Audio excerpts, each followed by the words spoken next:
Hello. Morning sir. हाँ, good morning. Good morning sir. हाँ, good morning. सब लोग ठीक हो? Yes sir.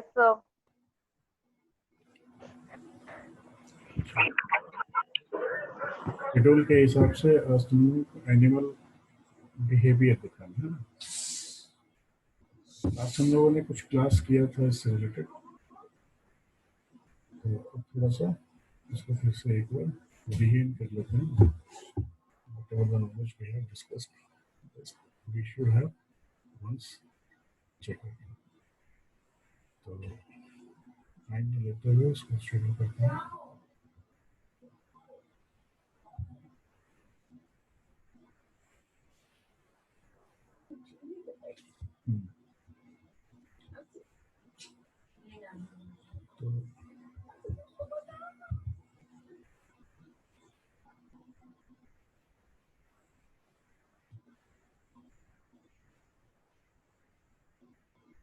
तो वैसे आप लोगों को याद है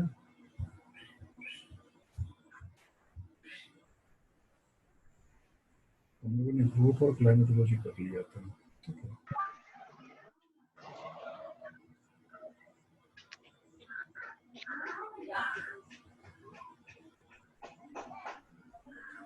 good morning sir. Good morning.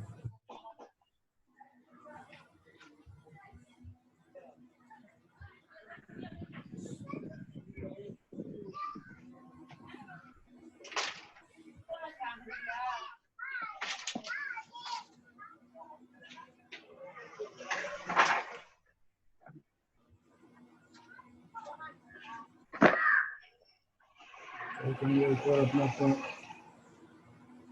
Microphone mute कर लेना।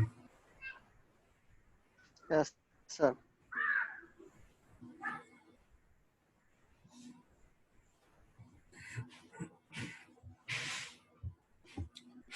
ठीक है, तो ये हो गई फिजियोलॉजी ऑफ बिहेवियर ना। मतलब बिहेवियर से मतलब क्या है? सबसे प्राइम चीज है behaviour. What does this mean?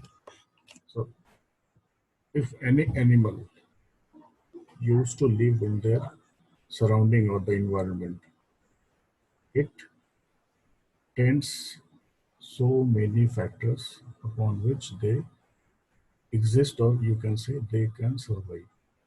So by the means of various things, you can see we read the physiology of animal behavior. But for starting this topic, we should know one thing, that why we rear the animal, exactly the livestock, for our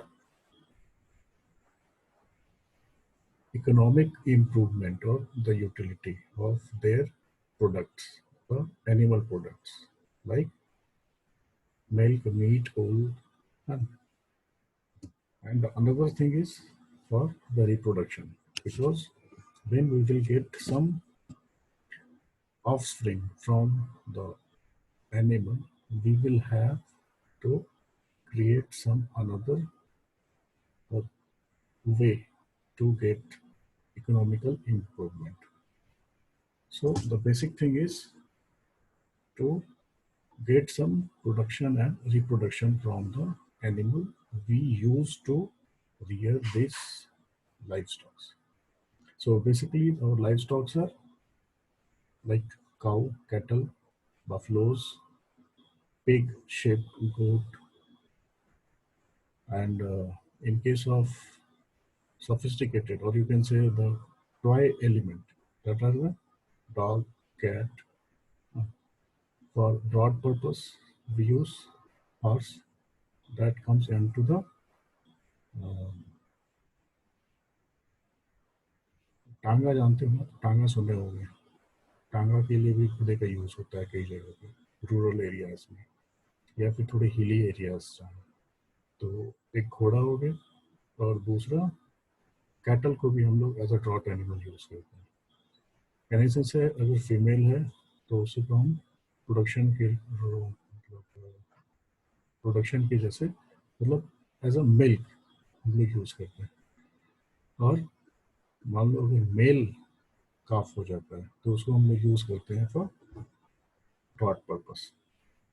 सो एक चीज ये हो गई तुम्हारी।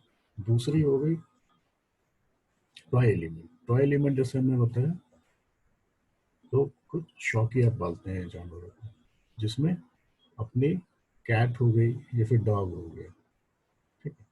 तो animal को जब तक आप उसके बिहेवियर को नहीं समझोगे, आप उससे उसको रियर नहीं कर सकते हो, उसकी अहमियत को नहीं समझ सकते। दूसरा है, उसके आप जब तक व्यवहार को नहीं समझोगे, उसको आप सही से, मतलब जब तक म्यूचुअल अंडरस्टैंडिंग नहीं होगी, तब तक वो उसके साथ आप बिल्कुल कंफर्ट जोन में नहीं आ सकते। तो उसके लिए एनिमल को रियर करने के लिए सबसे पहले हमें समझनी होगी how they behave, how exactly they are required for the various things which is essentially required for their survivability or to cope up with the surrounding persons or the surrounding environment. तो इसके समझने के लिए सबसे पहले हमें ज़रूरी है इसकी क्लासिफिकेशन समझना। तो एज यू नो, क्लासिफिकेशन अगर बोला जाए तो it can be divided in various forms. The very first thing which comes in our mind, that is a feeding behavior। क्योंकि जब तक हम किसी भी जानवर को अच्छे से भोजन न देंगे, बैलेंस डाइट नहीं देते हैं, तब तक वो उनसे हम कुछ प्रोडक्शन या रिप्रोडक्शन का नहीं सोच सकते हैं कि उसके बदले में हमें कुछ मिले। तो सबसे इम्पोर्टेंट जो है दैट इज फीडिंग बिहेवियर। तो एनिमल क्या खाता है, उसकी क्या रिक्वायरमेंट है, किस तरह का हमें उससे इकोनॉमिकली चाहिए, फ़ायदा चाहिए, बेनिफिट चाहिए, उसके हिसाब से उसे हमें फीडिंग करानी पड़ेगी। तो the very first thing is, क्योंकि हम लोग फार्म जो जनरली जो एनिमल रखते हैं वो प्रोडक्शन के लिए रखते हैं, तो उसके लिए क्या करते हैं, बेसिकली आपने समझनी होगी कि उसकी बिहेव कैसी है खाने की। तो जनरली जो जानवर होते हैं ये क्या है, दो तरह के होते हैं। एक तो हो गए जो रात में एक्टिव रहते हैं, that is a nocturnal animals, और कुछ हैं जो दिन में एक्टिव रहते हैं, दैट इज द डायurnal एनिमल्स। तो इनके फीडिंग बिहेवियर उसी हिसाब से होते हैं, मतलब अर्ली इवनिंग और अर्ली मॉर्निंग इनको फूड चाहिए होता है to get to meet out for their energy requirements. तो सबसे इम्पोर्टेंट हमें ये ध्यान देना है कि बिल्कुल सुबह सुबह एनिमल को उनका जो फीड है, पानी की व्यवस्था, ये सारा क्लियर होना चाहिए। एज इट इज़ वैसा ही शाम में भी होना चाहिए। दूसरा है, कुछ एनिमल्स हैं जो नॉकटर्नल रहते हैं, तो उनका क्या है, उनको लेट इवनिंग और मॉर्निंग से पहले, मतलब प्री अर्ली मॉर्निंग कह सकते हो, प्री अर्ली मॉर्निंग, ये उनका फीड हैबिट है। तो रात होते हैं वो एक्टिव होते हैं, उसी के हिसाब से उनको चाहिए होती है हम, तो उसके हिसाब से वो निकल जाते हैं। तो मोस्टली जो नॉकटर्नल एनिमल्स होते हैं they are used to live in the wild, in forest और समवेयर एल्स। तो ये एनिमल जनरली डोमेस्टिकेटेड नहीं होते हैं, वाइल्ड एनिमल्स होते हैं। ये अपने हिसाब से अपने एरिया को कन्फाइंड किया हुआ है और उसी हिसाब से ढल गए। तो हमें इनके बिहेवियर को समझना बहुत जरूरी है। तो ये फीडिंग बिहेवियर जो है, एक तो ये हो गया। अब दूसरा है कि ये फीड कैसे करते हैं। तो इनको समझने के लिए हमें समझनी पड़ेगी जो भी न्यूट्रिशन, जो भी फूड हम उसको अप्लाई कर रहे हैं, जो सप्लाई कर रहे हैं, उसे समझनी होगी कि how it smells, how it tests, ठीक है। ये एक बहुत ही बेसिक चीज़ है। तो जब तक एनिमल को उसके हिसाब से, मतलब ऑर्डर के हिसाब से अगर फूड ना मिले, तो उसके टेस्ट के हिसाब से ना मिले, तो वो क्या ठीक से खाएगी। तो ठीक से खाएगी नहीं तो उससे प्रोडक्शन भी अच्छे से नहीं मिलेगा। तो हमें ये भी चीज़ ध्यान देना है कि नहीं, जो एनिमल हो वो बढ़िया सा तरीके से वो खा सके, है ना। तो उसके हिसाब से हमें उसका खाना भी वैसे ही प्रिपेयर करना होगा। तो ये एक सबसे इम्पोर्टेंट चीज़ है। दूसरी हो गई कि सेंटर से पूछा जा रहा है, एपेटाइट और सैटिस्फैक्टरी सेंटर। जो उनका एपेटाइट मतलब भूख लगने का और जो प्यास लगने का जगह है, वो that is situated in the hypothalamic center, especially in the lateral and the medial part. अब अगर फीडिंग बिहेवियर से आगे निकल लो तो एक तो बहुत ही इंपॉर्टेंट है, that is thermoregulatory behaviour. So सबसे importantly these are controlled under the hypothalamic centre, और ब्रेन के भी कुछ पार्ट्स हैं, अलग अलग पार्ट्स हैं. तो इसमें जनरली क्या करता है, एनिमल जो है वो एनवायरनमेंट से हीट का बैलेंस या कह सकते हो रेगुलेट करता है अपने आप को इन्वायरमेंट के साथ, सराउंडिंग के साथ. जैसा इन्वायरमेंट है उसके हिसाब से सर्वाइबिलिटी के लिए वो अपने आप को अडॉप्ट करता है. ऐसा समझ सकते हो कि अगर ठंड का मौसम है तो उसे अपने आप को कोप अप करने के लिए कुछ गर्माहट की जरूरत होती है. तो वो गर्माहट कहाँ से ला सकता है, by the means of their thermoregulatory actions. ये एक्सटर्नल भी होती है और इंटरनल भी होती है. एक्सटर्नल इन द सेंस कह सकते हो जो वो इन्वायरमेंट से लेता है, और कुछ हो गई जो इंटरनल, जो वो अपने हैबिट से डेवलप करता है. तो इन सब के बारे में एक एक करके जिक्र करेंगे हम लोग.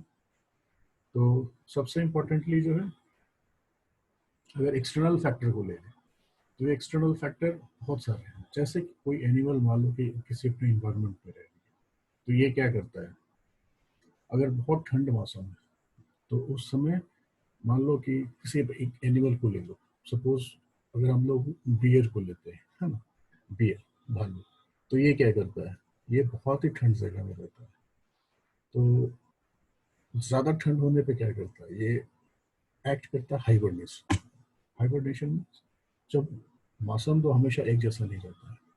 मान लो कि बहुत अगर पोलर एरिया में भी जाते हैं तो 8 महीने 9 महीने जैसे ठंड रहती है बहुत ज़बरदस्त, उसके बाद कुछ नॉर्मल रहता है जो वहाँ के स्प्रिंग सीजन कहते हैं. तो ये स्प्रिंग सीजन में तो एज इट इज़ जो अपना फिनोमिनल है वो अपना वर्क करता है, फंक्शन करता है. लेकिन ये 7-8 महीने जब एक्सट्रीम हार्स्ट क्लाइमेट रहता है उस समय ये क्या करता है, चले जाता है हाइबरनेशन में. मतलब जो स्प्रिंग के टाइम था उस समय बढ़िया से अपना जितनी भी एनर्जी की रिक्वायरमेंट थी उससे सरप्लस वो मीट आउट कर लेता है.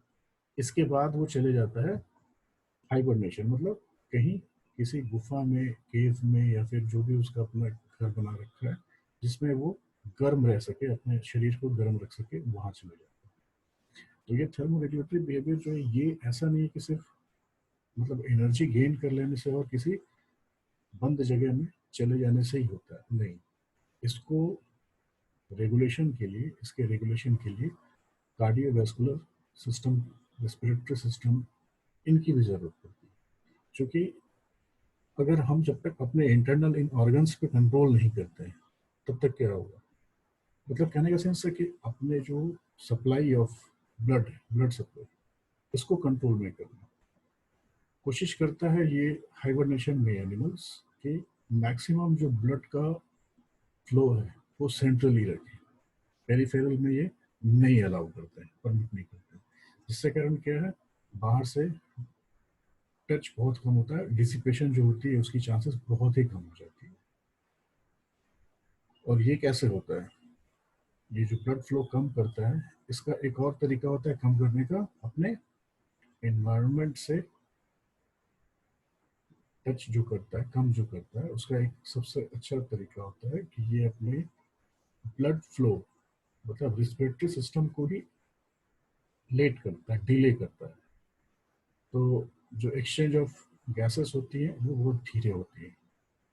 कार्डियक सिस्टम में क्या होता है, जो फ्लो, मतलब जो अलग अलग गेट्स बने हुए हैं, जो 4 कंपार्टमेंट हैं, वो उसमें जो प्रोपोर्शन ऑफ ब्लड फ्लो होता है वो उसको बहुत धीमा कर लेता है. उससे क्या है, इसका पल्स रेट भी धीरे हो जाता है. तो इन सारे चीज के धीरे होने से क्या होता है, मेटाबॉलिज्म पे इफेक्ट होता है. तो मेटाबॉलिज्म जो है वो रेगुलेट कर लेता है उसके तरीके से और कम कर लेता है.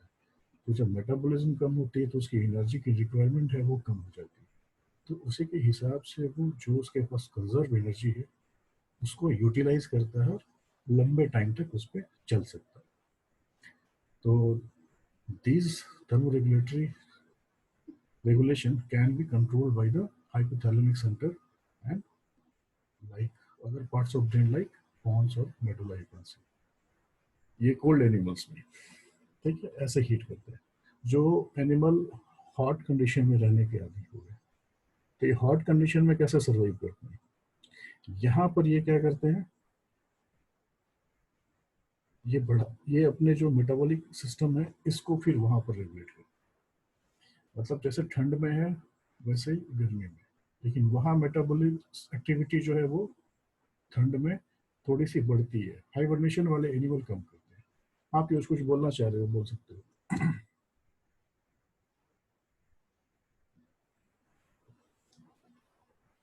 हाँ पीयूष, आवाज नहीं आ रही तुम्हारी।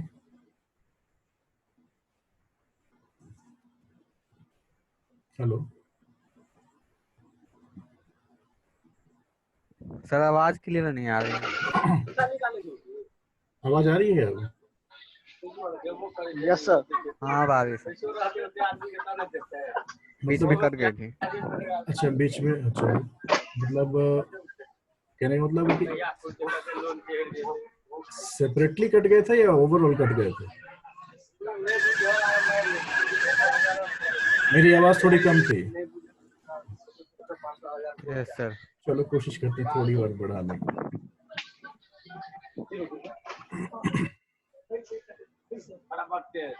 अभी तक जो चीजें समझा बताया वो समझ में आ रही है? एक चीज Yes, तुम sir. लोगों से रिक्वेस्ट करेंगे, थोड़ी सराउंडिंग आवाज और ज्यादा आ रही है सर। एक रिक्वेस्ट तुम लोगों से करेंगे, सारे लोग अपना वीडियो ऑन कर लो। उससे क्या है ना, थोड़ा सा मतलब आई टू आई कांटेक्ट, चलो जितनी भी रहेगी कम से कम नेटवर्क रहने के हिसाब से वो दिखती है तो थोड़ी इजी होती है, ठीक है। वो कोशिश करो कि थोड़ा आई टू आई कांटेक्ट हो तो थोड़ा हमें भी कॉन्फिडेंस आता है कि हाँ बच्चे सुन रहे हैं, देख रहे हैं। तो वीडियो ऑफ होने के बाद पता नहीं चलता है कि आप लोग हैं यहाँ कहीं बाहर हैं, क्या है वो क्लियर नहीं हो पाता है। कोशिश कर लो सब लोग अपनी वीडियो सिर्फ ऑन कर लो, माइक्रोफोन को म्यूट रखो, ठीक है। तो एक चीज ये कह रहा था, अभी जो बता रहे थे ये थर्मो रेगुलेटरी सिस्टम को लेकर, ठीक है। तो जो कोल्ड एनिमल, जो कोल्डर रीजन में जो एनिमल रहते हैं, ये अपने मेटाबॉलिक एक्टिविटी को उस हिसाब से रेगुलेट करते हैं कि एनर्जी की रिक्वायरमेंट जितनी कम हो सके और वो लॉन्ग टर्म के लिए विदाउट एनी एक्टिविटी सरवाइव कर सके अपने आप। ये तो हो गई जो हाइबरनेशन करते हैं। जो हाइबरनेशन नहीं करते हैं वो एनिमल क्या करते हैं, वो ज्यादा से ज्यादा मेटाबॉलिक एनर्जी को यूटिलाइज करते हैं, ठीक है। लेकिन उसके लिए फिर क्या होती है, उनकी फीड की रिक्वायरमेंट बढ़ जाती है। तो ये जो हम लाइफ स्टॉक एनिमल्स जो है हमारे, जिन एनिमल्स को हम रियर करते हैं for upliftment of our economical status, उस एनिमल में क्या होती है, वो उनको खाना ज्यादा दिया जाता है, फूड ज़्यादा अवेलेबल कराया जाता है, जो कि वो कोप अप भी कर सके सराउंडिंग के साथ और उनकी प्रोडक्शन भी कंटिन्यू रह सके। हाँ, जब हॉट रीजन एनिमल्स की बात कर रहे होते हैं तो वो क्या करते हैं, क्योंकि अगर मेटाबॉलिक एक्टिविटी बढ़ेगी तो उनके शरीर में क्या होगी, मतलब एक तरह से गर्मी भी बढ़ेगी, ब्लड फ्लो तेज होगा, एक्सचेंज ऑफ गैसेस हैं वो ज़्यादा हो जाएगा। तो उसको कंट्रोल करने के लिए ये क्या करते हैं, अपनी मेटाबॉलिक एक्टिविटी को कम कर लेते हैं वो, ठीक है। तो कम करने का सेंस क्या है, अपना जो फीड है, फीडिंग जो हैबिट, वो उसको करेक्शन करते हैं, वो थोड़ा कम खाते हैं। उस समय कोशिश करते हैं ज़्यादा से ज़्यादा पानी पीने का या लिक्विड डाइट। लिक्विड से क्या फ़ायदा है कि ये उसको इजीली इवापोरेट कर सकते हैं और ये कार्डियक सिस्टम या रेस्पिरेटरी सिस्टम पर बहुत ज़्यादा इफेक्ट नहीं करेगा, तो इस कारण से ये ज़्यादा कंट्रोल कर सकते हैं। तो ये एक चीज़ हो गई। फिर कुछ एनिमल्स हैं, जैसा लिखा हुआ है, in hot animals seek under shelter और शैडो और they can reduce feed intake and metabolic activity. तो कुछ एनिमल्स हैं जो बरो समझते होगे, मतलब जमीन में गड्ढा खोद के रहता है। तो ये एनिमल क्या करता है, बहुत ज्यादा गर्मी है तो वो कुछ छोटा सा होल बना लेता है जमीन के अंदर, काफी लंबी सुरंग बनाता है और उसके अंदर चले जाता है। वो जब रात होता है, जब मौसम थोड़ा हल्का ठंडा हो जाता है तब वो निकलता है, और जब एक्सट्रीम गर्मी रहती है तो वो डे टाइम में वो अंदर ही रहता है, और इस हिसाब से वो अपने मेटाबॉलिक एक्टिविटी को भी कंट्रोल करता है और सराउंडिंग से भी अपने आप को प्रोटेक्ट करता है। दूसरा है शेल्टर और शैडो। ये जनरली आती है बर्ड्स के केस में। जैसे देखो वो बर्ड,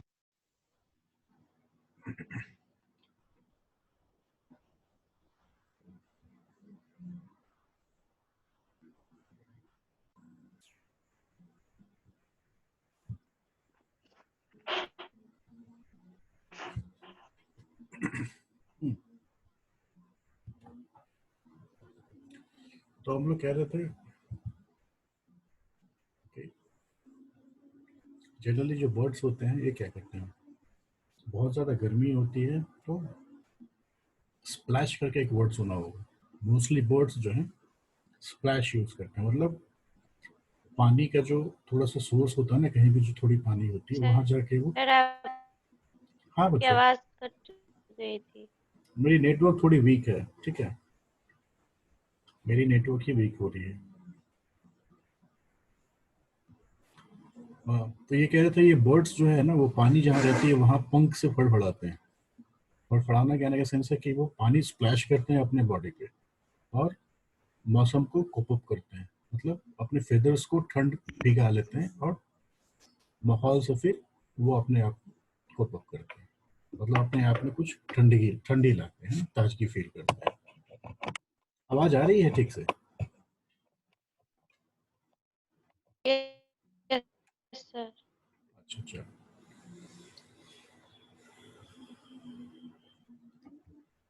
नेक्स्ट स्लाइड पे चलते हैं।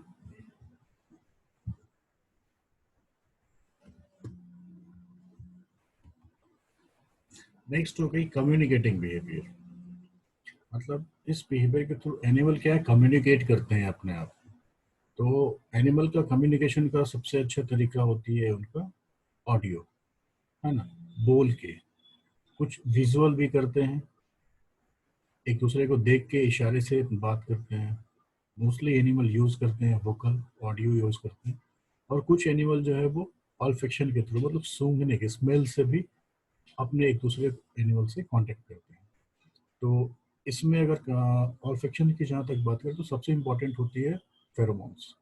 फेरोमोन्स जो होती है ये बहुत ही इम्पोर्टेंट है, not exactly for sexual appearance but also for to contact various animals, and just ये बताते हैं कि हाँ मतलब मेरे एरिया में कोई दूसरा एनिमल तो नहीं आ गया है।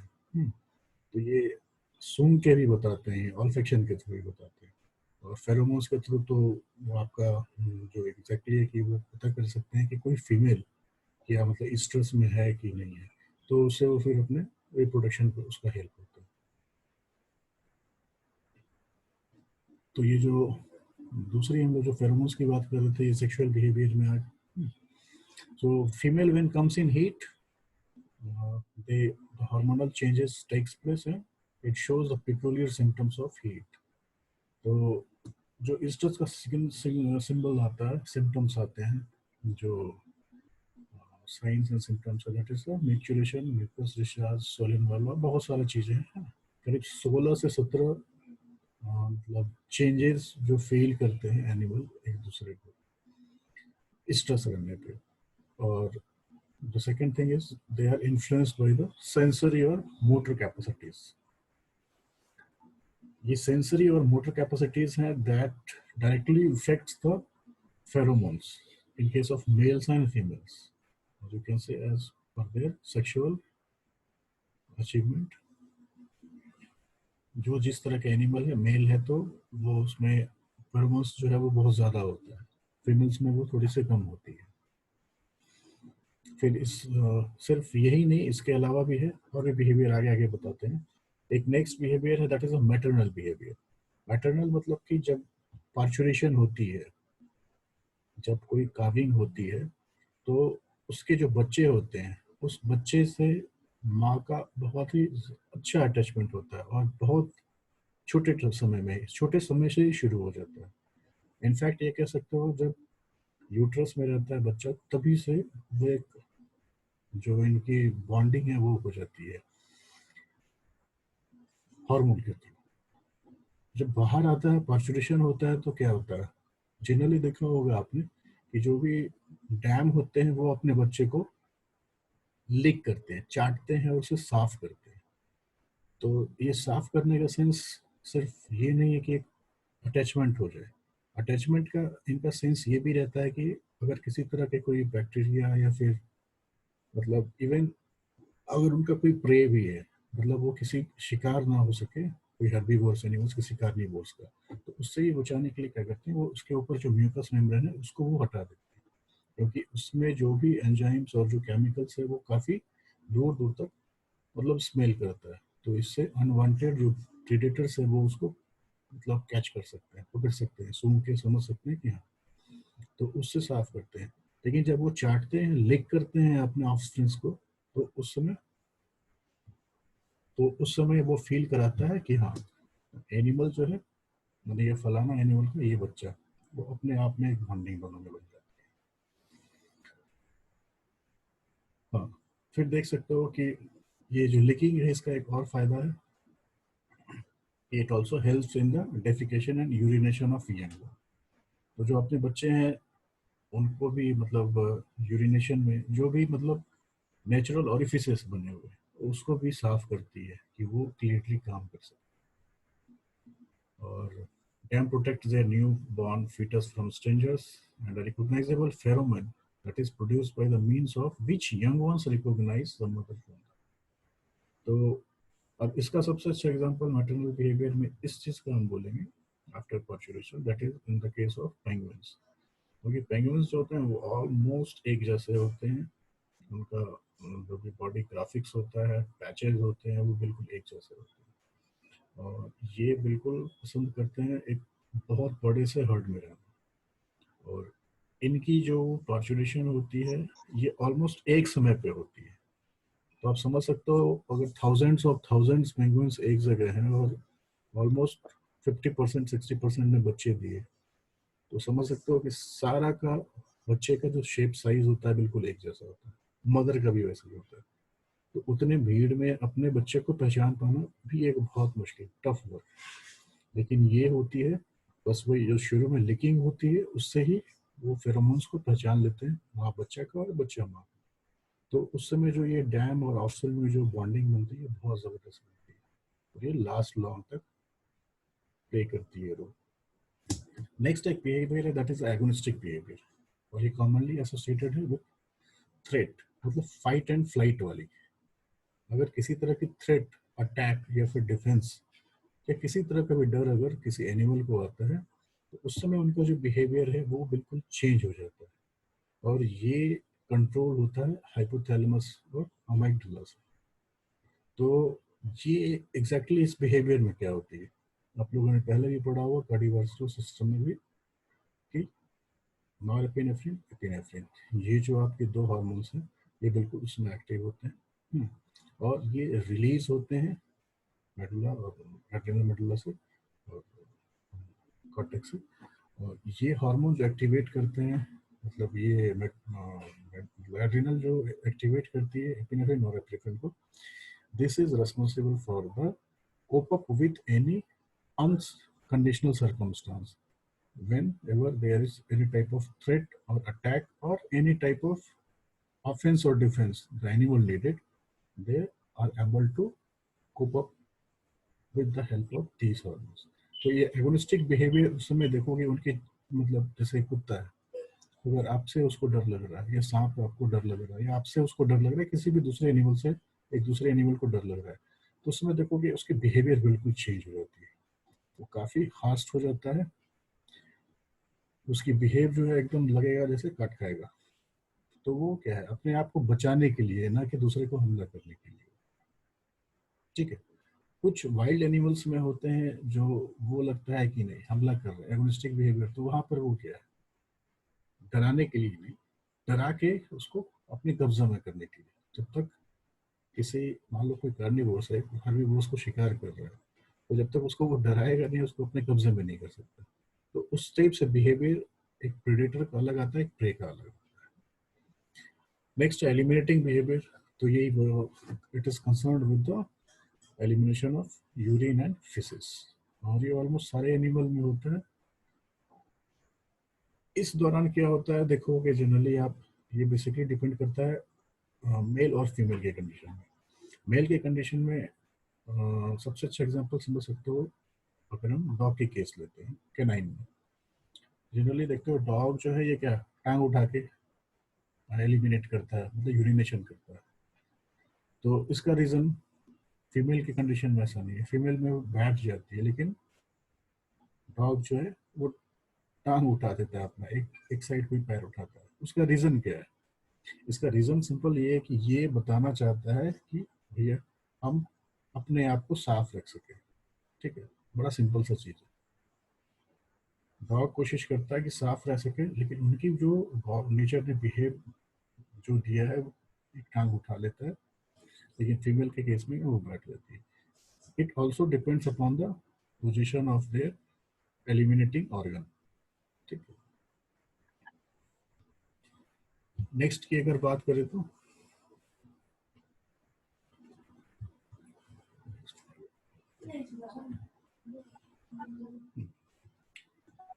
नेक्स्ट हमारी है क्लाइमेटोलॉजी।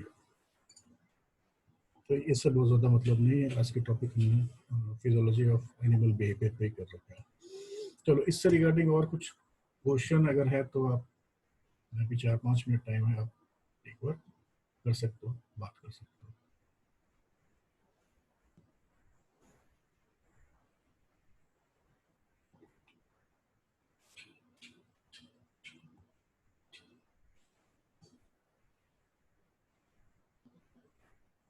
हेलो,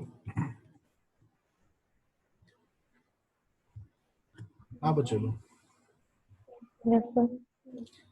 कुछ शेयर करना चाहो कर सकते हो, So, एक एक करके एक एक करके।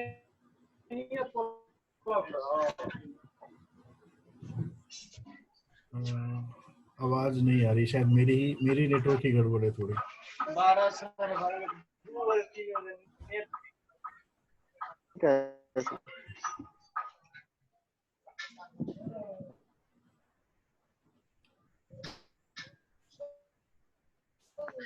बिल्कुल सुन नहीं पा रहे हैं।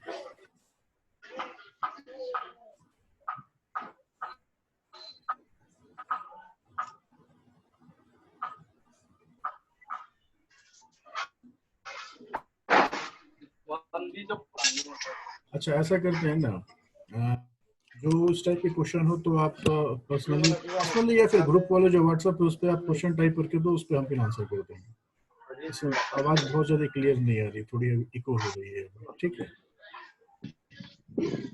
तो आज के क्लास को बस यही कंप्लीट करते हैं, ठीक है। चलो ठीक Yes, है, sir. ओके फिर, Thank you, sir.